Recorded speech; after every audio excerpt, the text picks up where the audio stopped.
नमस्कार दोस्तों, स्वागत है आपका बियॉन्ड द होराइजन स्टोरीज में।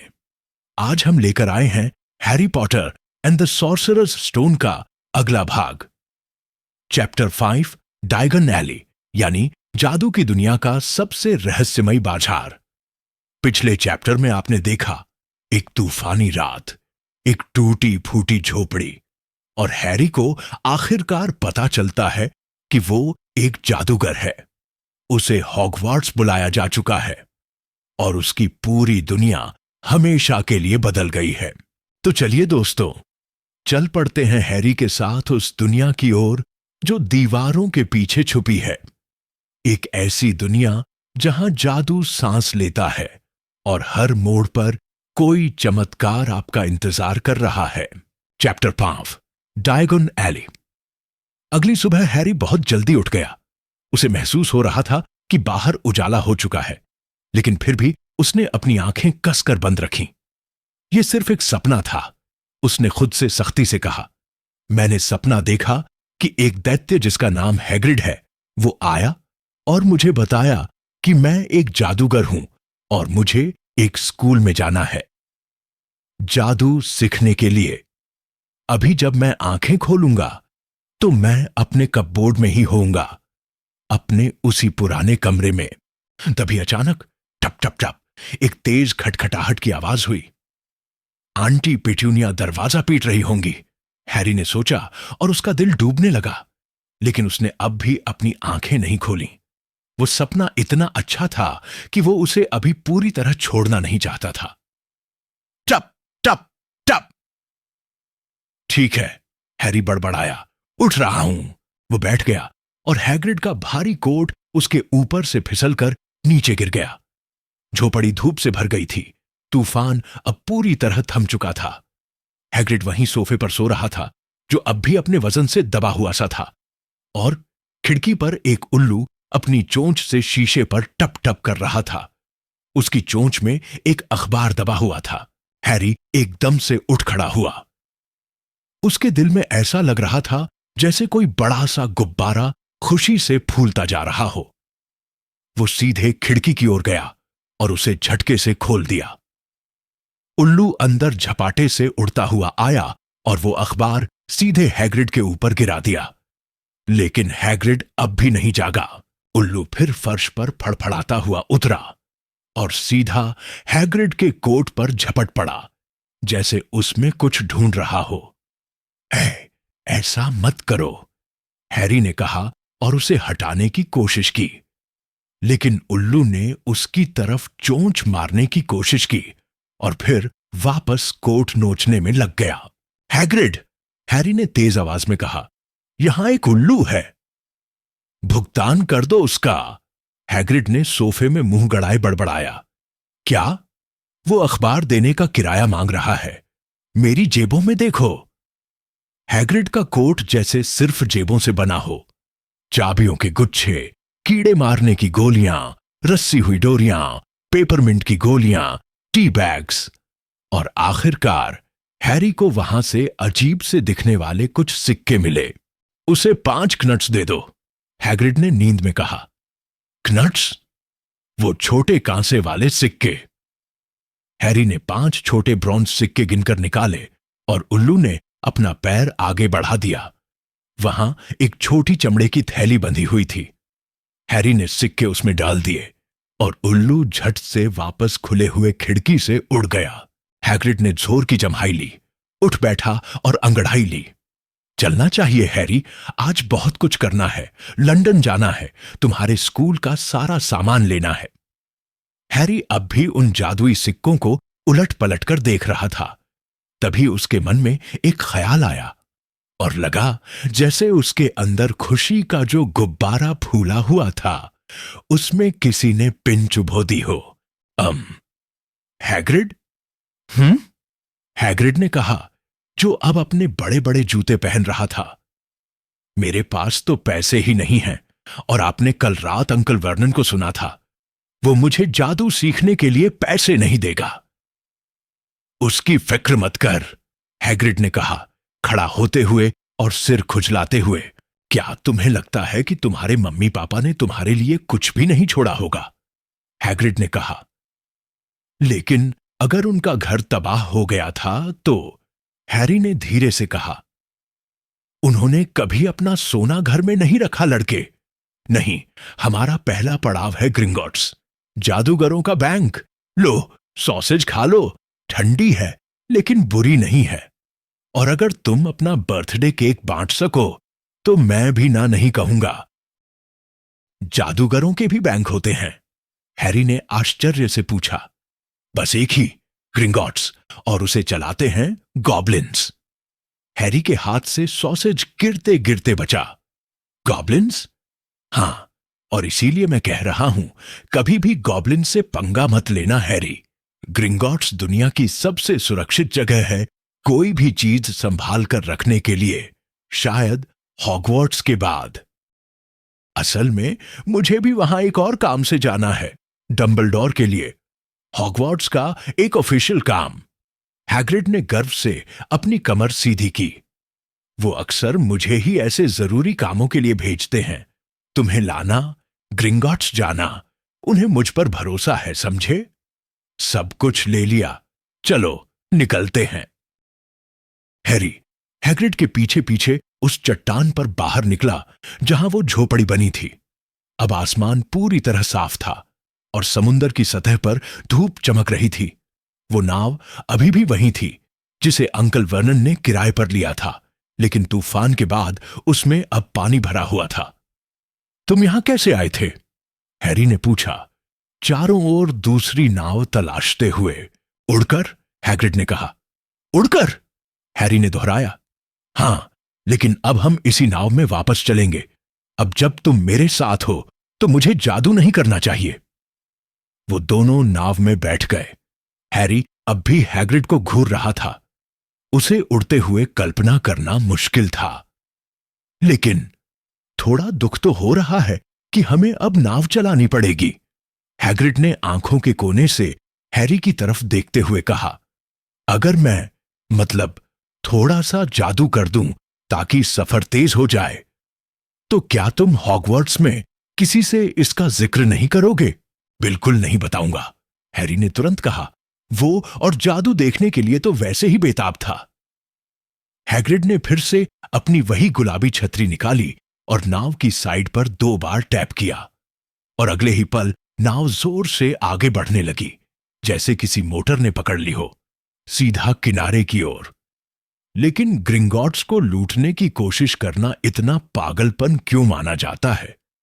हैरी ने पूछा। जादू, स्पेल्स और एन्चांटमेंट्स, हैग्रिड ने कहा, और साथ ही अपना अखबार खोल लिया। कहते हैं कि वहां के हाई सिक्योरिटी वॉल्स की निगरानी ड्रैगन्स करते हैं, और फिर तुम्हें रास्ता भी खुद ढूंढना पड़ता है। ग्रिंगॉट्स तो लंदन के सैकड़ों मील नीचे है, अंडरग्राउंड से भी नीचे। वहां से बाहर निकलने की कोशिश में भूखे मर जाओगे, वो भी अगर तुम कुछ चुरा पाने में सफल हो जाओ तो। हैरी चुपचाप बैठकर इन बातों को सोचता रहा, जबकि हैग्रिड अखबार पढ़ता रहा। The daily profit. हैरी ने अंकल वर्नन से सीखा था कि जब कोई अखबार पढ़ रहा हो तो उसे परेशान नहीं करना चाहिए, लेकिन अभी उसके मन में इतने सवाल उमड़ रहे थे कि वो खुद को रोक ही नहीं सका। मिनिस्ट्री ऑफ मैजिक फिर से गड़बड़ कर रहा है, हमेशा की तरह, हैग्रिड ने बड़बड़ाते हुए पन्ना पलटा।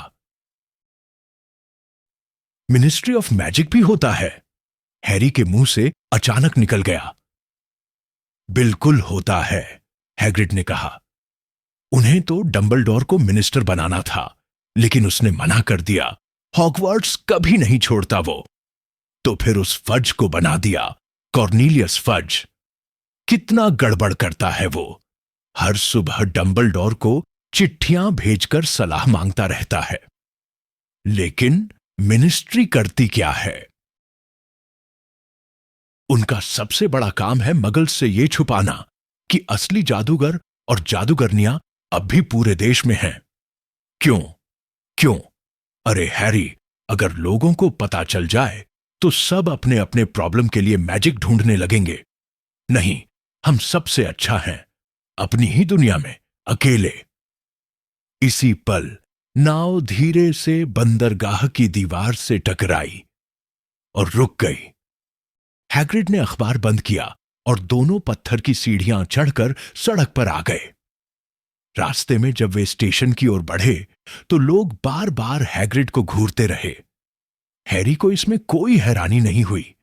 हैग्रिड न सिर्फ दुगनी ऊंचाई के थे, बल्कि वो हर आम चीज की ओर उंगली करके जोर से बोलते रहते थे। देखा हैरी, क्या क्या चीजें बनाते हैं ये मगल्स। पार्किंग मीटर तक बना डाले। हैग्रिड, हैरी ने हांफते हुए पूछा, तुमने कहा था ग्रिंगॉट्स में ड्रैगन्स होते हैं। हां, ऐसा ही कहते हैं, हैग्रिड बोला। क्राइकी, मुझे तो एक ड्रैगन चाहिए ही चाहिए। तुम सच में चाहते हो? जब से बच्चा था तब से, हैग्रिड ने मुस्कुराकर कहा। लो, आ गया स्टेशन। स्टेशन पहुंच चुके थे। लंदन के लिए अगली ट्रेन 5 मिनट में थी। हैग्रिड को मगल पैसे की समझ नहीं थी, इसलिए उसने सारे नोट हैरी को थमा दिए टिकट खरीदने के लिए। ट्रेन में लोगों ने और भी ज्यादा घूरा। हैग्रिड ने 2 सीटें घेर रखी थीं और बैठा हुआ था एक चटक पीले रंग का कुछ बुनते हुए, जो किसी सर्कस टेंट जैसा लग रहा था। तुम्हारे पास अभी भी चिट्ठी है हैरी? उसने बुनते बुनते पूछा। हैरी ने अपने पॉकेट से वही पार्चमेंट वाला लिफाफा निकाला। अच्छा है, हैग्रिड ने कहा, उसमें सब लिखा है जो भी तुम्हें खरीदना है हॉगवर्ट्स के लिए। हैरी ने उस चिट्ठी के साथ एक और पन्ना खोला, जिसे उसने पिछली रात ध्यान से देखा ही नहीं था, और पढ़ने लगा। Hogwarts school of witchcraft and wizardry, uniform.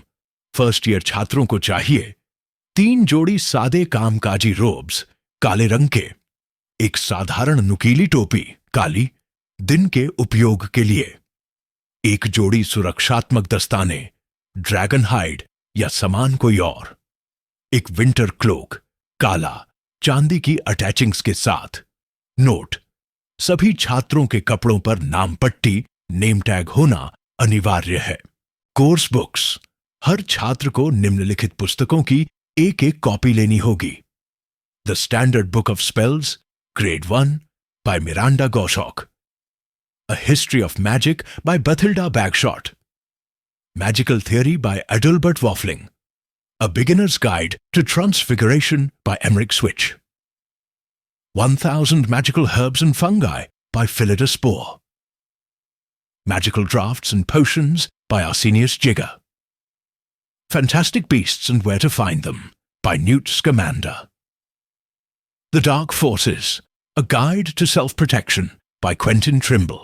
अन्य उपकरण: एक जादू की छड़ी, एक कड़ाही, प्यूटर, स्टैंडर्ड साइज डो, कांच या क्रिस्टल की शीशियां, फाइल्स, एक दूरबीन, टेलीस्कोप, पीतल के तराजू, ब्रास स्केल्स का एक सेट। छात्र एक उल्लू, एक बिल्ली या एक मेंढक ला सकते हैं।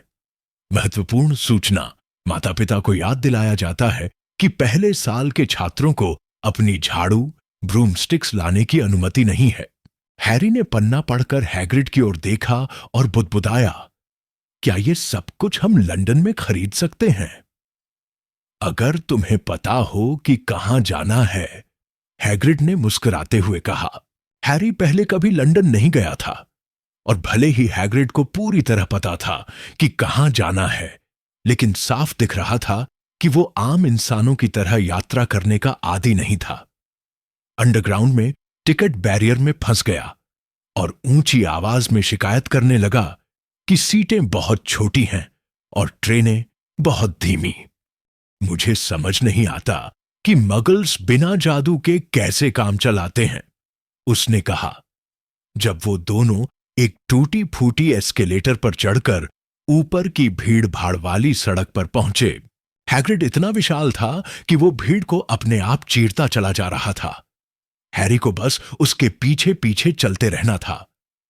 उन्होंने कई book stores, music shops, burger वाले रेस्टोरेंट्स और सिनेमा घरों को पार किया, लेकिन कहीं भी ऐसा कुछ नहीं दिखा जो जादू की छड़ी बेचता हो। ये सड़क तो पूरी तरह आम लग रही थी और लोग भी आम। क्या वाकई इस जमीन के नीचे कहीं गोल्ड से भरे जादूगरों के खजाने छुपे हो सकते हैं? क्या सचमुच कहीं ऐसी दुकानें हैं जो जादू की किताबें और झाड़ू बेचती हैं? क्या ये सब किसी मजाक का हिस्सा है जो डर्सलीज ने उसके साथ खेला है? अगर हैरी को न पता होता कि डर्सलीज का ह्यूमर से कोई लेना देना नहीं, तो शायद वो वाकई यही मान बैठता। लेकिन जाने क्यों, भले ही हैग्रिड की हर बात अभी तक किसी सपने जैसी लगी हो, हैरी का दिल उसे पूरी तरह भरोसा करने को कह रहा था। यही है, हैग्रिड अचानक रुककर बोला। द लीकी कॉल्ड्रन बड़ी मशहूर जगह है। हैरी ने सामने देखा। वो एक बेहद पुरानी, धूल धूसरित छोटी सी पब जैसी जगह थी। अगर हैग्रिड ने इशारा न किया होता तो हैरी शायद देख ही नहीं पाता कि वहां कोई जगह है। सड़क पर चल रहे बाकी लोगों ने भी उस जगह की ओर देखा तक नहीं। उनकी नजरें सीधे बगल के बड़े बुकशॉप से होकर सामने के रिकॉर्ड स्टोर तक चली गईं, जैसे लीकी कॉल्ड्रन का अस्तित्व ही नहीं था। असल में हैरी को एक अजीब सा एहसास हुआ, जैसे उस जगह को सिर्फ वो और हैग्रिड ही देख पा रहे थे। जैसे ही हैग्रिड और हैरी अंदर दाखिल हुए, पूरी जगह का शोर जैसे एकदम थम गया। हर कोई जैसे हैग्रिड को पहचानता था। लोग हाथ हिलाने लगे, मुस्कुराने लगे। बारटेंडर ने एक ग्लास की ओर हाथ बढ़ाते हुए पूछा, वही पुराना वाला हैग्रिड? वो इस बारे में कुछ कहता, उससे पहले ही हैग्रिड उसे भीतर ले गया। भीतर से वो पब इतना मशहूर नहीं, बल्कि अंधेरा और बासी सा लग रहा था। एक कोने में कुछ बुजुर्ग महिलाएं छोटी छोटी शैरी के ग्लास पकड़े बैठी थीं। एक के मुंह में लंबी पाइप थी। एक छोटा आदमी जो टॉप हैट पहने था, बार के पीछे खड़े बूढ़े बारटेंडर से बात कर रहा था, जिसकी सिर पर बाल नहीं थे और चेहरा ऐसा लग रहा था जैसे किसी सूखे अखरोट पर आंखें बना दी गई हों। नहीं टॉम, मैं हॉगवर्ट्स के काम पर हूं, हैग्रिड ने कहा, और हैरी के कंधे पर ऐसा जोर से हाथ मारा कि उसकी घुटनियां कांप गईं। हे भगवान! बारटेंडर ने हैरी को ध्यान से देखा। क्या ये वो है? पूरे लीकी कॉल्ड्रन में सन्नाटा छा गया। Bless my soul! बूढ़े बारटेंडर ने फुसफुसाते हुए कहा, हैरी पॉटर, कितनी बड़ी खुशी है। वो बार के पीछे से जल्दी से बाहर निकला, दौड़ता हुआ हैरी के पास आया और उसका हाथ थाम लिया। उसकी आंखों में आंसू थे। वापस स्वागत है मिस्टर पॉटर, आपका हार्दिक स्वागत है। हैरी को कुछ समझ नहीं आया कि क्या बोले। सब उसे देख रहे थे। वो बूढ़ी औरत जो पाइप पी रही थी, अब भी उसे मुंह में थामे थी, ये जाने बिना कि वो बुझ चुकी है। हैग्रिड मुस्कुरा रहा था, गर्व से, और फिर कुर्सियों की तेज आवाज हुई और अगले ही पल हैरी खुद को लीकी कॉल्ड्रन के हर व्यक्ति से हाथ मिलाते हुए पाया। डोरिस क्रॉकफोर्ड मिस्टर पॉटर, यकीन ही नहीं हो रहा कि आखिरकार आपसे मिल रही हूं। आप पर बहुत गर्व है मिस्टर पॉटर, बहुत बहुत गर्व। हमेशा से आपसे हाथ मिलाना चाहती थी। इतनी एक्साइटेड हूं कि कुछ समझ नहीं आ रहा। बड़ी खुशी हुई मिस्टर पॉटर। मैं हूं डिगल, डिडलस डिगल। मैंने आपको पहले भी देखा है, हैरी ने चौंक कर कहा, जब डिडलस डिगल की टॉप हैट उसकी एक्साइटमेंट में गिर गई। उन्हें याद है, डिगल चिल्लाया और सबकी ओर देखने लगा। सुना आपने? उन्हें मेरी याद है। हैरी फिर से और फिर से हाथ मिला रहा था। डोरिस क्रॉकफोर्ड तो बार बार वापस आ रही थीं। तभी एक पीलापन लिए घबराया हुआ नौजवान सामने आया। उसकी एक आंख फड़क रही थी। प्रोफेसर क्विरल, हैग्रिड ने कहा। हैरी, ये प्रोफेसर क्विरल हैं। हॉगवर्ट्स में तुम्हारे टीचर होंगे। P P Potter, professor Quirrell हकलाते हुए बोले, हैरी का हाथ थामते हुए। मैं मिलकर बहुत खुशी हुई। आप कौन सा जादू पढ़ाते हैं प्रोफेसर क्विरल? हैरी ने पूछा। D defence against the D dark arts. उन्होंने ऐसे कहा जैसे इस विषय के बारे में सोचना भी उन्हें डराता हो। मतलब तुम्हें तो जरूरत नहीं होगी, है ना पीपी पॉटर? उन्होंने नर्वस हंसी हंसी। डेकन डिटिया, तुम भी सारा सामान खरीदने निकले हो, है ना? मुझे तो खुद वैम्पायर्स पर नई किताब चाहिए।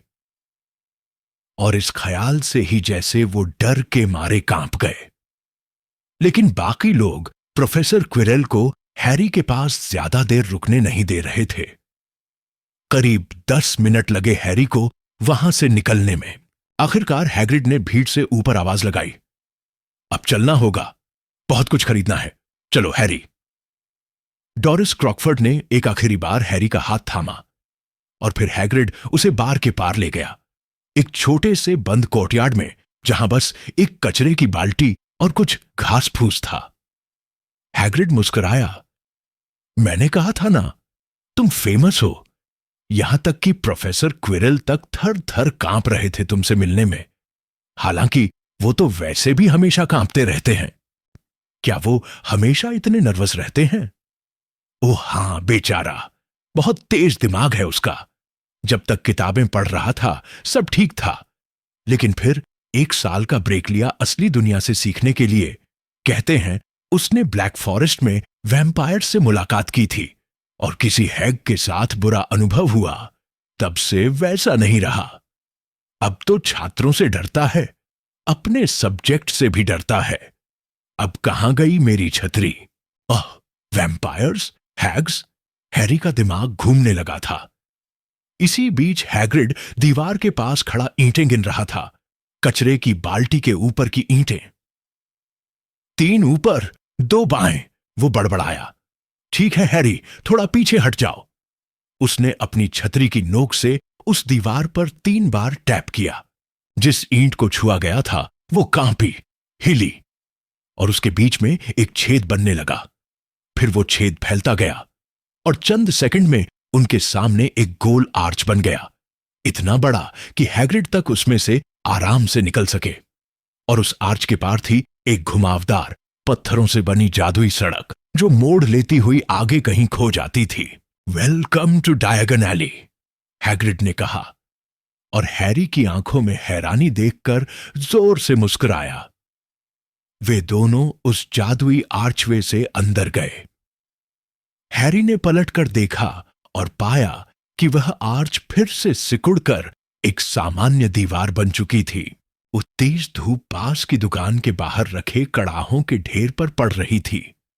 एक बोर्ड लटक रहा था जिस पर लिखा था कॉल्ड्रन्स हर साइज में, copper, brass, pewter, silver, self stirring, collapsible. हां, एक तो तुम्हें चाहिए ही होगा, हैग्रिड ने कहा, लेकिन पहले चलो तुम्हारा पैसा निकाल लें। हैरी को ऐसा लग रहा था जैसे उसकी आंखें कम पड़ रही हों। काश वो 8 आंखों वाला होता। वो हर दिशा में सिर घुमा घुमा कर सब कुछ देखने की कोशिश कर रहा था। दुकानें, बाहर रखी चीजें, खरीदारी करते लोग। एक मोटी औरत जो अपोथिकैरी के बाहर खड़ी थी, सिर हिलाते हुए कह रही थी, ड्रैगन लिवर, 16 सिकल से काउंट्स, दीवाने हो गए हैं सब। एक अंधेरी दुकान से धीमा मध्यम उल्लू जैसी आवाज आ रही थी। बोर्ड पर लिखा था Eeylops owl emporium, tawny, screech, barn, brown और स्नोवी। हैरी की उम्र के कुछ लड़के एक दुकान की खिड़की से ब्रूमस्टिक्स को घूर रहे थे। देखो, हैरी ने उनमें से एक को कहते सुना, निम्बस 2000, सबसे तेज झाड़ू अभी तक। आसपास की दुकानों में रोब्स बिक रहे थे, कहीं टेलीस्कोप्स और अजीब चमचमाते सिल्वर उपकरण जिन्हें हैरी ने कभी देखा भी नहीं था। किसी दुकान की खिड़की में तो चमगादड़ के लीवर और ईल की आंखों से भरे बैरल, जादुई किताबों की ऊंची ढेरें, क्विल्स और पार्चमेंट के रोल, पोशन की बोतलें और यहां तक कि चांद के मिनिएचर ग्लोब्स तक रखे थे। ग्रिंगॉट्स, हैग्रिड ने आखिरकार कहा, और हैरी ने उस दिशा में देखा जहां जादू की दुनिया का सबसे सुरक्षित बैंक उनका इंतजार कर रहा था। उन्होंने अब एक सफेद बर्फ सी चमकती इमारत तक पहुंच बना ली थी, जो बाकी दुकानों से कहीं ज्यादा ऊंची थी, जैसे पूरे डायगन एली पर राज कर रही हो। बड़े से बर्निश्ड ब्रॉन्ज दरवाजे के बगल में एक शख्स खड़ा था, लाल और सुनहरे रंग की यूनिफॉर्म पहने हुए। हां, यही है गॉब्लिन, हैग्रिड ने धीमे स्वर में कहा, जब वे सफेद पत्थरों की सीढ़ियां चढ़कर उसकी ओर बढ़े। गॉब्लिन हैरी से थोड़ा सा छोटा था। उसका चेहरा सांवला, तेज और बहुत समझदार लग रहा था। एक नुकीली दाढ़ी, लंबी पतली उंगलियां और उतने ही लंबे पैर। हैरी ने सब गौर से देखा। गॉब्लिन ने उन्हें देखते ही झुककर अभिवादन किया। अब वे एक और दरवाजे के सामने खड़े थे। इस बार दरवाजे चांदी के बने थे और उन पर खुदे हुए थे कुछ शब्द। आओ यात्री, लेकिन ध्यान रखो, लोभ का फल मिलेगा गहरा धक्का। जो छीनते हैं बिना हक के, उनसे वसूली होगी कड़के। अगर तलाशते हो जमीन के नीचे ऐसा खजाना जो कभी तुम्हारा न था, चोर, चेतावनी दी गई है तुम्हें। सिर्फ खजाना नहीं, कुछ और भी मिल सकता है वहां। मैंने कहा था ना, हैग्रिड फुसफुसाया, जो भी इसे लूटने की कोशिश करे वो सचमुच पागल ही होगा। चांदी के दरवाजों से दो और गॉब्लिन्स ने उन्हें अंदर आने का इशारा किया, और अब वे अंदर थे। एक बेहद विशाल संगमरमर से बनी हॉल में करीब 100 गॉब्लिन्स ऊंचे स्टूलों पर बैठे थे। कोई भारी लेजर में कुछ लिख रहा था, कोई पीतल की तराजू में सिक्के तौल रहा था, और कोई नगीनों को ऐनक से परख रहा था। हॉल के चारों ओर इतने दरवाजे थे कि गिनना मुश्किल था, और गॉब्लिन्स लगातार लोगों को उनमें अंदर और बाहर ला जा रहे थे। हैरी और हैग्रिड अब काउंटर की ओर बढ़ रहे थे। गुड मॉर्निंग, हैग्रिड ने काउंटर के पीछे खड़े एक गॉब्लिन से कहा। हम हैरी पॉटर के वॉल्ट से कुछ पैसे निकालने आए हैं। क्या आपके पास उनकी की है सर? गॉब्लिन ने पूछा। होगी यहीं कहीं, हैग्रिड ने जवाब दिया और अपनी जेबें उलटनी शुरू कर दी। काउंटर पर मोल्ड लगे हुए कुत्तों के बिस्किट बिखर गए, जो गॉब्लिन की नंबरों की किताब के ऊपर जा गिरे। गॉब्लिन ने नाक सिकोड़ ली। हैरी ने देखा कि पास वाला गॉब्लिन एक ढेर सारी चमकती रूबीज को तौल रहा था, जो जलती हुई अंगीठी की तरह चमक रही थीं। मिल गई, हैग्रिड ने आखिरकार एक छोटी सी सुनहरी चाबी हवा में लहराते हुए कहा। गॉब्लिन ने चाबी को गौर से देखा। सब ठीक लग रहा है। और मेरे पास प्रोफेसर डंबलडोर की एक चिट्ठी भी है। हैग्रिड ने बड़े गर्व से अपनी छाती फुलाते हुए कहा। वो उस यू नो वॉट के बारे में है जो वॉल्ट नंबर 713 में रखा है। गॉब्लिन ने वो चिट्ठी ध्यान से पढ़ी। ठीक है, उसने चिट्ठी हैग्रिड को लौटाते हुए कहा।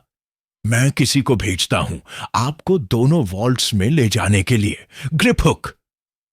ग्रिपहुक एक और गॉब्लिन था। हैग्रिड ने सारे डॉग बिस्किट्स फिर से अपनी जेबों में ठूंसे, और फिर वो दोनों ग्रिपहुक के पीछे पीछे हॉल से निकली एक ओर के दरवाजे की तरफ बढ़ गए। वॉल्ट 713 में जो यू नो व्हाट है वो क्या है? हैरी ने फुसफुसाकर पूछा। ये मैं नहीं बता सकता, हैग्रिड ने रहस्यपूर्ण स्वर में कहा। बहुत सीक्रेट है, हॉगवर्ट्स का काम है। डंबलडोर ने मुझ पर भरोसा किया है। ये बात बताना मेरी नौकरी से भी भारी पड़ सकता है। ग्रिपहुक ने उनके लिए दरवाजा खोला, और हैरी, जिसे उम्मीद थी कि अंदर भी मार्बल की चमक होगी, एक पतली सी पत्थर की सुरंग में पहुंच गया। सुरंग में जलती हुई मशालें थीं और रास्ता नीचे की ओर तीव्र ढलान लिए था। फर्श पर रेलवे ट्रैक जैसे लोहे की पटरी बनी थी। ग्रिपहुक ने सीटी बजाई, और तभी एक छोटा सा ट्रॉलीनुमा वाहन जोर से आवाज करता हुआ उनकी ओर दौड़ता आया। वे तीनों उसमें चढ़ गए। हैग्रिड को थोड़ी मुश्किल हुई, लेकिन वो भी किसी तरह अंदर बैठ गया और फिर वो गाड़ी चल पड़ी। शुरू में तो बस चारों तरफ घूमती भटकती मोड़ लेती सुरंगों का एक जाल सा था। हैरी ने कोशिश की कि याद रख सके, बाएं दाएं दाएं बाएं, बीच वाला रास्ता, फिर दाएं फिर बाएं, लेकिन यह नामुमकिन था। गाड़ी अपने आप चल रही थी, ग्रिप हुक चला नहीं रहा था, जैसे उसे रास्ता अपने आप पता था। ठंडी हवा उनके चेहरे पर ऐसे थपेड़े मार रही थी कि हैरी की आंखों में पानी आ गया, लेकिन उसने उन्हें खुला ही रखा। एक बार उसने दूर किसी सुरंग के छोर पर आग का एक भभका देखा और पीछे मुड़कर देखने की कोशिश की, कहीं ये ड्रैगन तो नहीं, लेकिन तब तक बहुत देर हो चुकी थी। गाड़ी और गहराई में उतर चुकी थी। अब वे एक भूमिगत झील के पास से गुजरे, जहां स्टैलेक्टाइट्स, छत से लटकते पत्थर, और स्टैलेग्माइट्स, जमीन से उगते पत्थर, दोनों ही बड़े आकार में मौजूद थे। मुझे आज तक नहीं समझ आया, हैरी ने हैग्रिड से तेज आवाज में कहा, स्टैलेक्टाइट और स्टैलेग्माइट में फर्क क्या होता है? स्टैलेग्माइट में होता है, हैग्रिड ने जवाब दिया, और अभी मुझसे कुछ मत पूछो, लगता है मैं उल्टी करने वाला हूं। वो सच में बहुत हरा हरा लग रहा था, और जब गाड़ी एक संकरी दीवार में बने छोटे दरवाजे के पास आकर रुकी, तो हैग्रिड बाहर निकला और तुरंत दीवार से टिक गया। घुटनों में इतनी कंपन थी कि खड़ा रहना मुश्किल था। ग्रिप हुक ने दरवाजा खोला और अंदर से हरे रंग का गाढ़ा धुआं लहराता हुआ बाहर निकलने लगा। जैसे ही वो धुआं थोड़ा साफ हुआ, हैरी की आंखें खुली की खुली रह गईं। अंदर सोने के सिक्कों के ढेर, चांदी की चमकती हुई लंबी कॉलम्स और छोटे छोटे कांसे के नट्स की पहाड़ियां रखी थीं। ये सब तुम्हारा है, हैग्रिड मुस्कुराया। ये सब हैरी का? ये अविश्वसनीय था। डर्सलीज को अगर इस बारे में पता होता तो वो ये खजाना उससे पलक झपकते ही छीन लेते। उन्हें तो हमेशा हैरी के खर्च का रोना था, लेकिन इस पूरे समय लंदन के नीचे कहीं छिपा हुआ यह खजाना सिर्फ हैरी का था। हैग्रिड ने उसकी मदद की, कुछ सिक्के एक बैग में भरने में। जो सोने के सिक्के हैं वो गैलियंस हैं, हैग्रिड ने समझाया। एक गैलियन में 17 सिल्वर सिकल्स होते हैं और एक सिकल में 19 कनट्स। हां, थोड़ी प्रैक्टिस के बाद सब आसान लगने लगता है। ये थोड़े से सिक्के कुछ टर्म्स के लिए काफी होंगे, बाकी हम यहीं ग्रिंगॉट्स में सुरक्षित रखेंगे।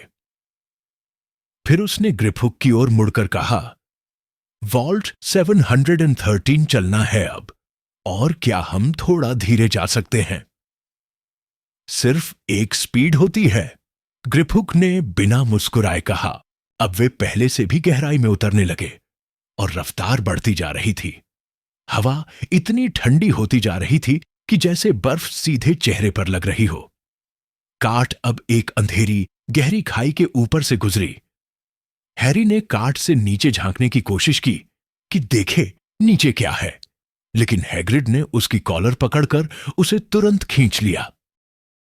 वॉल्ट 713 के दरवाजे में कोई कीहोल नहीं था। पीछे हटिए, ग्रिप हुक ने गंभीरता से कहा। उसने अपनी लंबी उंगलियों में से एक से दरवाजे को धीरे से छुआ और दरवाजा बस पिघल कर गायब हो गया। अगर कोई और ग्रिंगॉट्स के गॉब्लिन के अलावा ऐसा करता तो वो अंदर खिंच जाता और वहां फंस कर रह जाता, ग्रिप हुक ने कहा। तो आप लोग चेक कैसे करते हैं कि कोई फंसा तो नहीं? हैरी ने पूछा। हर 10 साल में एक बार, ग्रिप हुक ने शरारती मुस्कान के साथ कहा। हैरी को पूरा यकीन था कि इस टॉप सिक्योरिटी वॉल्ट में कुछ बेहद असाधारण चीज जरूर होनी चाहिए। वो बेसब्री से झुककर अंदर देखने लगा। कम से कम उसे उम्मीद थी कुछ अनमोल रत्नों की, लेकिन पहली नजर में उसे वॉल्ट खाली लगा। फिर उसकी नजर एक छोटे से भूरे कागज में लिपटे पैकेट पर गई जो फर्श पर रखा था। हैग्रिड ने पैकेट उठाया और अपनी कोट की गहरी जेब में छुपा लिया। हैरी जानने को मरा जा रहा था कि यह क्या है, लेकिन वो समझ गया कि इस वक्त सवाल करना ठीक नहीं। चलो वापस इस भयानक गाड़ी में, हैग्रिड ने कहा, और वापसी में मुझसे कुछ मत बोलना, मुझसे चुप रहा नहीं जाता। एक और तेज और झटकों वाली ट्रॉली राइड के बाद वे दोनों ग्रिंगॉट्स के बाहर खड़े थे, धूप में आंखें मिचमिचाते हुए। अब जब हैरी के पास पैसों से भरा बैग था तो उसे समझ नहीं आ रहा था कि पहले कहां भागे। उसे यह जानने की जरूरत नहीं थी कि एक गैलियन में कितने पाउंड होते हैं। उसे बस इतना समझ में आ गया था कि उसके पास अब तक की जिंदगी से ज्यादा पैसा है, शायद डडली से भी ज्यादा। चलो पहले तुम्हारी यूनिफॉर्म ही ले लें, हैग्रिड ने कहा और सामने लगे बोर्ड की तरफ इशारा किया। Madam Malkin's robes for all occasions. Harry, सुनो, क्या तुम्हें बुरा लगेगा अगर मैं लीकी कॉल्ड्रन जाकर थोड़ी ताजगी ले लूं? मुझे वो ग्रिंगॉट्स की गाड़ियां बिल्कुल पसंद नहीं। वो अब भी थोड़ा बीमार सा लग रहा था, तो हैरी ने अकेले ही दुकान में कदम रखा। थोड़ा नर्वस महसूस कर रहा था। मैडम माल्किन, जो एक छोटी और मुस्कुराती हुई चुड़ैल थीं, पूरी की पूरी बैंगनी कपड़ों में थीं। हॉगवर्ट्स प्यारे? उन्होंने हैरी के कुछ कहने से पहले ही पूछा। सब कुछ यही है, अभी एक और लड़का तैयार हो रहा है पीछे। दुकान के पिछले हिस्से में एक पीले रंग के चेहरे और नुकीले नाक वाले लड़के को एक स्टूल पर खड़ा किया गया था और एक दूसरी चुड़ैल उसके लंबे काले रोब्स की फिटिंग कर रही थी। मैडम माल्किन ने हैरी को उसी के बगल में एक स्टूल पर चढ़ाया, उसके ऊपर एक लंबा रोब डाला और सिलाई के लिए पिन लगाना शुरू किया। हेलो, उस लड़के ने कहा, हॉगवर्ट्स जा रहे हो? हां, हैरी ने जवाब दिया। मेरे पापा अगली दुकान में मेरी किताबें खरीद रहे हैं और मम्मी जादू की छड़ियां देखने गई हैं, लड़के ने कहा। उसकी आवाज में ऊब और नक चढ़ापन साफ झलक रहा था। फिर मैं उन्हें खींचकर ब्रूमस्टिक्स दिखाने ले जाऊंगा। पता नहीं क्यों फर्स्ट ईयर्स को अपने झाड़ू नहीं रखने देते। मैं तो पापा को जबरदस्ती मना लूंगा कि एक दिला दें और फिर किसी तरह अंदर स्मगल कर लूंगा। हैरी को एक पल के लिए ऐसा लगा जैसे डडली ही बोल रहा हो। तुम्हारा अपना ब्रूम है? उस लड़के ने पूछा। नहीं, हैरी ने कहा। क्विडिच खेलते हो? नहीं, हैरी ने फिर जवाब दिया, और अब उसे यह भी नहीं पता था कि क्विडिच आखिर होता क्या है। मैं तो खेलता हूं। पापा कहते हैं कि अगर मुझे मेरी हाउस की टीम में नहीं लिया गया तो यह अपराध होगा, और मुझे भी ऐसा ही लगता है। तुम्हें पता है किस हाउस में जाओगे? नहीं, हैरी ने कहा, और हर पल खुद को बिल्कुल अनपढ़ और बेवकूफ महसूस करने लगा। वैसे किसी को पहले से पता नहीं होता जब तक वहां पहुंचते नहीं, लेकिन मुझे पता है कि मैं स्लिदरिन में ही जाऊंगा। हमारी पूरी फैमिली वहीं रही है। सोचो, अगर किसी को हफलपफ में डाल दिया जाए, मैं तो छोड़ ही दूं स्कूल। तुम नहीं छोड़ोगे? मम। हैरी ने सिर्फ इतना ही कहा। काश कुछ ज्यादा दिलचस्प जवाब दे पाता। अरे देखो जरा उस आदमी को, उस लड़के ने अचानक कहा, सामने की खिड़की की ओर इशारा करते हुए। हैरी ने देखा, हैग्रिड खिड़की के बाहर खड़ा था। उसके चेहरे पर एक बड़ी मुस्कान थी और उसने 2 बड़े आइसक्रीम पकड़े हुए थे, यह दिखाने के लिए कि वो अंदर नहीं आ पा रहा। वो हैग्रिड है, हैरी ने कहा। उसे यह जानकर खुशी हुई कि उसे कुछ ऐसा पता था जो इस लड़के को नहीं था। वो हॉगवार्ट्स में काम करते हैं। ओह, लड़के ने कहा, मैंने उनका नाम सुना है। वो किसी नौकर जैसे हैं, है ना? वो गेमकीपर हैं, हैरी ने ठंडे स्वर में कहा। अब वो लड़के को हर पल और भी कम पसंद करने लगा था। हां, कुछ वैसा ही। सुना है वो थोड़े जंगली किस्म के हैं। स्कूल के मैदान में किसी झोपड़ी में रहते हैं और कभी कभी शराब पीकर जादू करने की कोशिश करते हैं और अपने ही बिस्तर को आग लगा देते हैं। मुझे वो कमाल लगते हैं, हैरी ने और भी ठंडी आवाज में कहा। सच में? लड़के ने थोड़ी सी हंसी दबाते हुए कहा। वो तुम्हारे साथ क्यों हैं? तुम्हारे मम्मी पापा कहां हैं? मर चुके हैं, हैरी ने छोटा सा जवाब दिया, और वो भी बिना इस लड़के से और बात करने का मन हुए। ओह सॉरी, लड़के ने कहा, लेकिन उसकी आवाज में जरा भी अफसोस नहीं था। लेकिन वो हमारी टाइप के तो थे, है ना? मेरी मां और पापा दोनों जादूगर थे, अगर तुम यही पूछना चाह रहे हो। मुझे नहीं लगता कि बाकी टाइप्स को स्कूल में आने देना चाहिए। तुम्हें नहीं लगता? उन्हें हमारी दुनिया की आदत नहीं होती।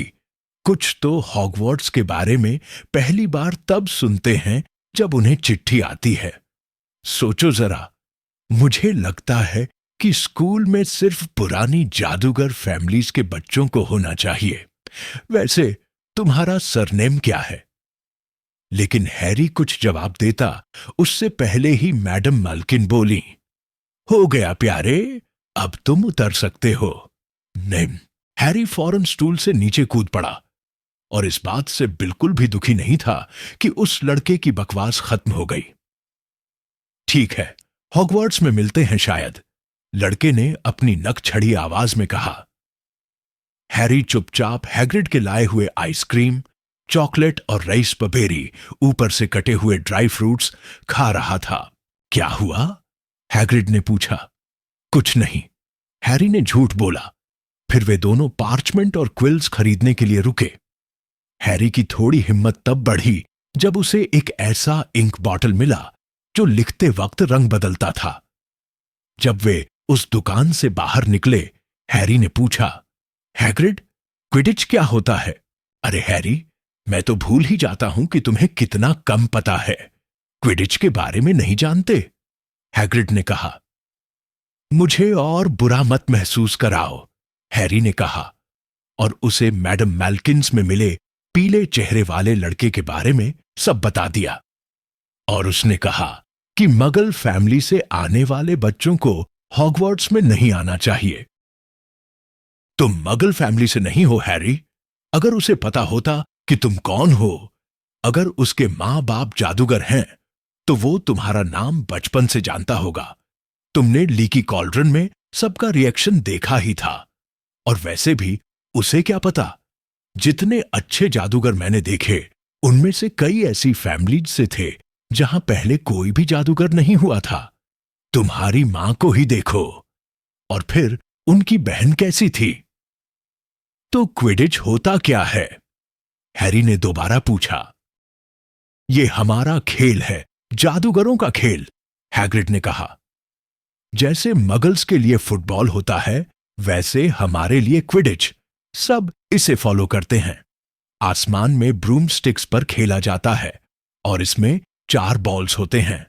रूल्स समझाना थोड़ा टेढ़ा है। और स्लिथरिन और हफलपफ क्या होते हैं? हैरी ने पूछा। स्कूल की हाउसेस हैं, 4 होती हैं। लोग कहते हैं कि हफलपफ वाले थोड़े भोले होते हैं, पर मैं तो हफलपफ में ही जाऊंगा शायद, हैरी ने उदासी से कहा। स्लिथरिन से अच्छा है हफलपफ, हैग्रिड ने गंभीरता से कहा। कोई भी बुरा जादूगर ऐसा नहीं हुआ जो स्लिथरिन से ना हो। यू नो हू भी वहीं से था। Vold, sorry, you know who Hogwarts में था। बहुत साल पहले, हैग्रिड ने कहा। इसके बाद उन्होंने हैरी की स्कूल की किताबें फ्लरिश एंड ब्लॉट्स नाम की दुकान से खरीदी। वहां की शेल्व्स छत तक भरी थीं। कुछ किताबें इतनी बड़ी थीं जैसे फुटपाथ के पत्थर हों, कुछ डाक टिकट जितनी छोटी, कुछ रेशम की जिल्द में, कुछ अजीब अजीब सिंबल्स से भरी हुई, और कुछ तो बिल्कुल खाली। यहां तक कि डडली जैसे लड़के को भी अगर इन किताबों में से कोई मिल जाती तो वो भी पागल हो जाता। हैग्रिड को हैरी को कर्सेस एंड काउंटर कर्सेस नाम की किताब से खींच कर निकालना पड़ा, जिसमें लिखा था, Bewitch your friends and befuddle your enemies with the latest revenges, hair loss, jelly legs, tongue tying and much, much more. और उसके लेखक थे प्रोफेसर विंडिक्टस विरिडियन। मैं बस देख रहा था डडली पर कौन सा जादू चलेगा। हैरी ने कहा। बुरा आइडिया नहीं है, हैग्रिड मुस्कुराया, लेकिन मगल दुनिया में जादू करना मना है जब तक कोई इमरजेंसी ना हो।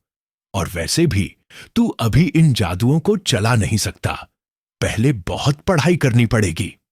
हैग्रिड ने हैरी को सॉलिड गोल्ड वाला कॉल्ड्रन भी लेने नहीं दिया। लिस्ट में प्यूटर लिखा है, लेकिन उन्होंने उसे पोशंस के इंग्रेडिएंट्स तौलने वाली अच्छी सी स्केल्स और एक कोलैप्सिबल ब्रास टेलीस्कोप दिला दिया। फिर वे अपोथेकरी गए, जहां की बदबू बेशक अजीब थी, जैसे सड़े अंडों और गले हुए पत्ता गोभी की। लेकिन हैरी को वहां सब कुछ फैसिनेटिंग लगा। जमीन पर स्लाइमी चीजों के बैरल्स, दीवारों पर हर्ब्स, सूखी जड़ें और चमकीले पाउडर्स के जार्स, और सीलिंग से लटकती हुई फेदर्स, फैंग्स की माला और क्लॉज के गुच्छे। जब हैग्रिड काउंटर पर खड़े आदमी से हैरी के लिए कुछ बेसिक पोशन सामान खरीद रहे थे, तब हैरी एक तरफ खड़ा चांदी जैसी यूनिकॉर्न हॉर्न्स 21 गैलियंस ईच और काले चमकते बीटल आइज 5 नट्स प्रति स्कूप को घूर रहा था। बाहर निकलने के बाद हैग्रिड ने हैरी की लिस्ट फिर से देखी। बस अब तेरी वॉन्ड बची है। ओह हां, मैंने तुझे बर्थडे गिफ्ट तो दिया ही नहीं। हैरी थोड़ा शर्मिंदा हो गया। आपको नहीं देना चाहिए था। मुझे पता है नहीं देना चाहिए, हैग्रिड मुस्कुराया। सुन, मैं तुझे एक जानवर दिलाता हूं, टोड मत लेना, वो अब पुराने जमाने की बात हो गई, लोग हंसते हैं। बिल्ली भी नहीं, मुझे उनसे एलर्जी है। चल, एक आवल दिलाता हूं, सारे बच्चे आवल ही चाहते हैं, काम के होते हैं, चिट्ठी विट्ठी ले जाते हैं। 20 मिनट बाद वे दोनों ईलॉप्स आउल एम्पोरियम से बाहर निकले। वो दुकान अंधेरी थी, हर तरफ से पंखों की सरसराहट और रंगीन आंखों की चमक दिख रही थी। हैरी के हाथ में अब एक बड़ा सा पिंजरा था, जिसमें एक खूबसूरत सफेद स्नोई आउल सो रही थी, अपनी चोंच पंखों में छुपाए हुए। थैंक यू, बहुत थैंक यू, हैरी ने बार बार कहा, जैसे प्रोफेसर क्विरल बोलते हैं। अरे छोड़, हैग्रिड ने अपनी यूजुअल गंभीर आवाज में कहा। डर्सली से तुझे कितने तोहफे मिले होंगे अब तक। चल, अब बस ओलिवंडर्स बचा है, सिर्फ वहीं से लेना है वंड, और तेरे पास तो सबसे अच्छी होनी चाहिए। जादुई छड़ी। हैरी असल में इसी पल का सबसे ज्यादा इंतजार कर रहा था। आखिरी दुकान एक संकरी, पुरानी और धूल भरी सी जगह थी। दरवाजे पर फेडेड गोल्ड में लिखा था, Ollivanders, makers of fine wands since 382 BC। खिड़की में एक ही छड़ी रखी थी, बैंगनी मखमली गद्दी पर। जैसे ही वे ओलिवेंडर्स की दुकान में दाखिल हुए, अंदर कहीं गहराई से एक छनछनाती सी घंटी की आवाज आई। दुकान बहुत छोटी थी, सिर्फ एक पतली कांपती सी कुर्सी थी, जिस पर हैग्रिड बैठ गया इंतजार करने के लिए।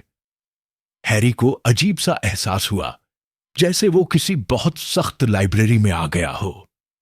ढेर सारे सवाल उसके जहन में आए, लेकिन उसने सब दबा लिए और ऊपर तक ढेर की गई लंबी लंबी डिब्बियों को देखने लगा, जो पूरी छत तक पहुंचती थीं। जिस दुकान में धूल और खामोशी तक में जादू महसूस हो रहा था, कोई रहस्यमयी एहसास, जैसे दीवारें खुद फुसफुसा रही हों। नमस्कार, एक नरम सी आवाज आई। हैरी चौंक गया। शायद हैग्रिड भी उछल पड़ा था, क्योंकि कुर्सी के नीचे से कर्रर जैसी आवाज आई और वो झटपट खड़ा हो गया। उनके सामने एक बूढ़ा आदमी खड़ा था, जिसकी बड़ी बड़ी चांद जैसी आंखें अंधेरे में चमक रही थीं। हेलो, हैरी ने थोड़ी झिझक के साथ कहा। हां हां, उस आदमी ने कहा, मैं जानता था कि तुम जल्द ही आओगे, हैरी पॉटर। यह सवाल नहीं था, एक सच्चाई थी। तुम्हारी मां जैसी ही आंखें हैं तुम्हारी, ऐसा लगता है जैसे कल ही वो यहां आई थी अपनी पहली वॉन्ड लेने। 10 इंच और 1/4 विलो की, बहुत स्विशी, चार्म वर्क के लिए शानदार। जी वही थी सर, हैग्रिड ने कहा। अच्छी वॉन्ड थी वो, लेकिन जब तुम्हें निकाला गया तो उन्हें। मिस्टर ओलिवेंडर अब हैरी के और करीब आ गया था। हैरी को लगा कि काश ये आदमी पलकें झपकाता। उसकी चांदी सी आंखें थोड़ी डरावनी थीं। तुम्हारे पिताजी को महोगनी पसंद थी, 11 इंच, बहुत फ्लेक्सिबल, ट्रांसफिगरेशन के लिए एकदम सही। लेकिन मैं कहता हूं कि चुनाव जादूगर नहीं करता, वॉन्ड खुद चुनती है। अब ओलिवांडर इतना पास आ गया था कि हैरी उसकी आंखों में खुद को देख पा रहा था। और फिर उसने हैरी की माथे की बिजली जैसी निशान की तरफ इशारा किया, एक लंबी सफेद उंगली से। मुझे अफसोस है ये कहने में कि वो छड़ी मैंने ही बेची थी, उसने धीरे से कहा। 13 इंच और आधा यू की, बहुत ताकतवर वॉन्ड, और गलत हाथों में पड़ गई। काश मुझे पता होता कि वो वॉन्ड किस काम के लिए जा रही है। उसने सिर हिलाया और हैरी की राहत के लिए अचानक हैग्रिड को देखा। रूबियस हैग्रिड, कितने सालों बाद मिल रहे हैं। ओक की वॉन्ड, 16 इंच, थोड़ी बेंडी है ना? जी वही थी सर, हैग्रिड ने कहा। अच्छी वॉन्ड थी वो, लेकिन जब तुम्हें निकाला गया तो उन्होंने उसे तोड़ दिया है ना? मिस्टर ओलिवेंडर का लहजा अब सख्त था। जी हां, तोड़ दी थी, हैग्रिड ने धीरे से जवाब दिया। पर टुकड़े अभी भी संभाल कर रखे हैं और उन्हें इस्तेमाल नहीं करते, है ना? ओलिवेंडर ने अचानक तेजी से पूछा। नहीं सर, नहीं, बिल्कुल नहीं, हैग्रिड ने कहा। लेकिन हैरी ने देखा कि उसने अपनी गुलाबी छतरी को बहुत कस कर पकड़ रखा था। ओलिवेंडर ने उसे घूरा और फिर हैरी की ओर मुड़ा। अच्छा, अब मिस्टर पॉटर, देखता हूं। उसने अपनी जेब से एक लंबा मेजरिंग टेप निकाला जिसमें चांदी जैसे मार्किंग्स थे। तुम्हारा वॉन्ड आर्म कौन सा है? दायां, मैं राइट हैंडेड हूं, हैरी ने कहा। अपना हाथ आगे करो, हां, बस ऐसे। ओलिवेंडर ने हैरी को कंधे से उंगली तक, फिर कलाई से कोहनी, घुटने से कांख और सिर के चारों ओर तक नापा। नापते हुए वो बोले, हर ओलिवेंडर वॉन्ड के अंदर एक शक्तिशाली जादुई तत्व होता है मिस्टर पॉटर। हम यूनिकॉर्न के बाल, फीनिक्स के पंख और ड्रैगन के दिल की नसें इस्तेमाल करते हैं। कोई भी 2 ओलिवेंडर की छड़ियां एक जैसी नहीं होती, जैसे 2 यूनिकॉर्न या ड्रैगन भी कभी एक जैसे नहीं होते। और हां, किसी और जादूगर की छड़ी से कभी उतने अच्छे नतीजे नहीं मिलते। हैरी को अचानक महसूस हुआ कि जो टेप मेजर उसकी नाक के बीच में नाप ले रहा था, वो अपने आप ऐसा कर रहा था। मिस्टर ओलिवेंडर तो अब रैक से डिब्बियां निकाल रहे थे। बस हो गया, उन्होंने कहा, और टेप मेजर जमीन पर एक सिकुड़ा हुआ गुच्छा बन गया।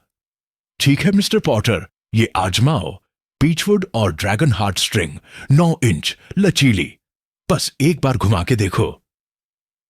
हैरी ने छड़ी ली और थोड़ा हिचकिचाते हुए हवा में घुमाई, लेकिन मिस्टर ओलिवेंडर ने तुरंत छीन ली। नहीं नहीं, चलो ये लो, मेपल और फीनिक्स फेदर, सैफरिंज, थोड़ा विपी है। हैरी ने इसे भी आजमाया, पर जैसे ही उसने उठाई, ओलिवेंडर ने फिर छीन ली। नहीं, ये भी नहीं, एबोनी और यूनिकॉर्न हेयर, 8.5 इंच, स्प्रिंगी। चलो इसे ट्राई करो। हैरी ट्राई करता गया, लेकिन उसे समझ ही नहीं आया कि ओलिवेंडर क्या देखना चाह रहे हैं। अब तक ढेर सारी छड़ियां उस पतली सी कुर्सी पर इकट्ठा हो चुकी थीं, लेकिन जितनी बार ओलिवेंडर नई छड़ी निकालते, वो और ज्यादा उत्साहित दिखते। ओह, जरा पेचीदा ग्राहक हो तुम, लेकिन चिंता मत करो, तुम्हारे लिए परफेक्ट मैच जरूर मिलेगा। चलो अब इसे क्यों ना आजमाएं, थोड़ा अनोखा मेल है। हॉली और फीनिक्स फेदर 11 इंच, लचीली और ग्रेसफुल। हैरी ने छड़ी उठाई और एक गर्माहट सी उसकी उंगलियों में दौड़ गई। उसने छड़ी को सिर के ऊपर उठाया, फिर हवा में नीचे की ओर घुमाया और छड़ी के सिरे से लाल और सुनहरी चिंगारियां निकलीं, जैसे दिवाली के पटाखे। दुकान की दीवारों पर चमकते हुए नाचती रोशनी फैल गई। हैग्रिड खुशी से चिल्ला पड़ा और तालियां बजाने लगा। वाह कमाल! ओलिवांडर ने कहा। बहुत अच्छा, बहुत ही अच्छा, कितना अजीब, कितना दिलचस्प। उन्होंने हैरी की छड़ी वापस डिब्बे में रखी, उसे भूरे रंग के कागज में लपेटा, लेकिन अब भी बुदबुदा रहे थे। दिलचस्प, बहुत ही दिलचस्प। माफ कीजिए, हैरी ने कहा। क्या दिलचस्प है? ओलिवांडर ने हैरी को गहरी नजरों से देखा। मैंने जो भी छड़ी बेची है, मुझे सब याद है मिस्टर पॉटर, हर एक। और ये जो छड़ी तुम्हारी है, उसमें जो फिनिक्स का पंख है, उसने सिर्फ एक और पंख दिया था, बस एक, और वो उसी छड़ी में है जिसने तुम्हें ये निशान दिया था। हैरी ने धीरे से गिल्टी निगल ली। हां, 13 इंच और आधा यू की। ये वाकई अजीब है कि उसी फिनिक्स की दूसरी छड़ी अब तुम्हारी किस्मत बन गई है। छड़ी जादूगर को चुनती है, याद रखो। और मुझे लगता है तुमसे बहुत बड़ी चीजों की उम्मीद करनी चाहिए मिस्टर पॉटर। आखिरकार वो जिसका नाम नहीं लेना चाहिए ने भी बड़ी चीजें की, भयानक थीं, लेकिन बड़ी। हैरी को सिहरन सी हुई। उसे मिस्टर ओलिवेंडर थोड़े अजीब लगे। उसने 7 गोल्ड गैलियंस देकर अपनी छड़ी खरीदी और मिस्टर ओलिवेंडर ने झुककर उन्हें विदा किया। देर दोपहर की धूप अब आसमान में नीचे लटक रही थी जब हैरी और हैग्रिड फिर से डायगन एली से होते हुए उस जादुई दीवार के पार फिर से लीकी कॉल्ड्रन में दाखिल हुए, जो अब खाली था। वहां से बाहर निकलकर जब वो सड़क पर आए, हैरी अब भी कुछ नहीं बोल रहा था।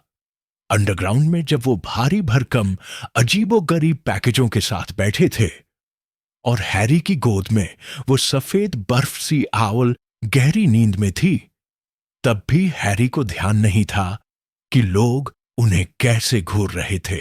तो वो दूसरी सीढ़ी से ऊपर निकले और पैडिंगटन स्टेशन पहुंच गए। हैरी को पता भी नहीं चला कि वो वापस कहां आ गए हैं, जब तक हैग्रिड ने उसके कंधे पर हाथ नहीं रखा। तेरे ट्रेन के निकलने से पहले थोड़ा वक्त है, चलो कुछ खा लेते हैं, हैग्रिड ने कहा। हैग्रिड ने उसे एक हैमबर्गर दिलवाया और दोनों ने प्लास्टिक की कुर्सियों पर बैठकर खाया। हैरी बार बार इधर उधर देखता रहा। हर चीज बहुत अजीब लग रही थी। सब कुछ बदल गया था। तू ठीक है हैरी? तू बहुत चुपचाप है, हैग्रिड ने पूछा। हैरी को नहीं पता था वो कैसे समझाए। उसने अब तक की अपनी सबसे अच्छी सालगिरह बिताई थी, लेकिन फिर भी कुछ अधूरा सा था। वो अपने हैमबर्गर को चबाते हुए शब्द ढूंढने की कोशिश कर रहा था। सब लोग समझते हैं मैं खास हूं, हैरी ने आखिरकार कहा। लीकी कॉल्ड्रन में सारे लोग, प्रोफेसर क्विरल, मिस्टर ओलिवेंडर, लेकिन मुझे तो जादू के बारे में कुछ भी नहीं आता। वो मुझसे कैसे उम्मीद कर सकते हैं कि मैं कुछ बड़ा करूंगा? मैं मशहूर हूं और मुझे ये तक याद नहीं कि मैं क्यों मशहूर हूं। मुझे नहीं पता उस रात क्या हुआ था जब मेरे मम्मी पापा मारे गए।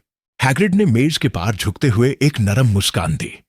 उसकी बड़ी सी दाढ़ी और मोटे भौहों के पीछे हैरी को सच्ची अपनापन महसूस हुआ। टेंशन मत ले हैरी, तू जल्दी सीख जाएगा। हॉगवर्ट्स में सब लोग 0 से शुरू करते हैं, तू भी करेगा। बस जैसा तू है वैसा ही रहना। मैं जानता हूं ये आसान नहीं है। तुझे सबने खास बना दिया है और वो हमेशा थोड़ा भारी लगता है, लेकिन हॉगवर्ट्स में तू मजे करेगा। मैं करता था और अब भी करता हूं, अगर सच कहूं तो। हैग्रिड ने हैरी को उस ट्रेन में चढ़ने में मदद की जो उसे वापस डर्सलीज के पास ले जाने वाली थी। फिर उसने एक लिफाफा हैरी को थमाया। ये रहा तेरा हॉगवर्ट्स का टिकट। 1 सितंबर किंग्स क्रॉस स्टेशन, सब कुछ इस पर लिखा है।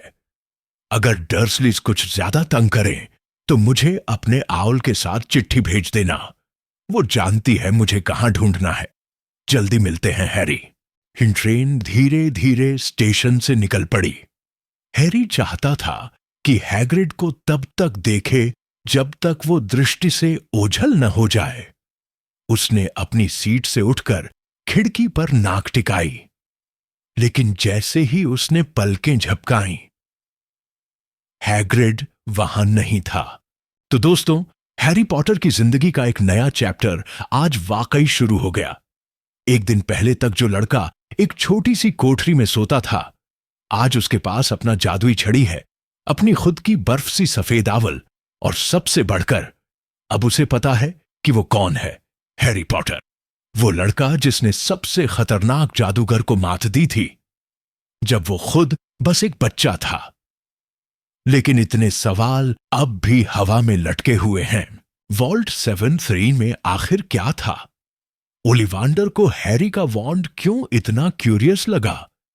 क्या सच में वो वॉन्ड और वोल्डेमॉर्ट के वॉन्ड का कोई रहस्यमय कनेक्शन है? और अब सिर्फ 1 महीना बचा है, फिर शुरू होगी वो जर्नी जिसका हैरी ने कभी सपना भी नहीं देखा था। हॉगवार्ट्स एक्सप्रेस से सीधा जादू की दुनिया के दिल तक।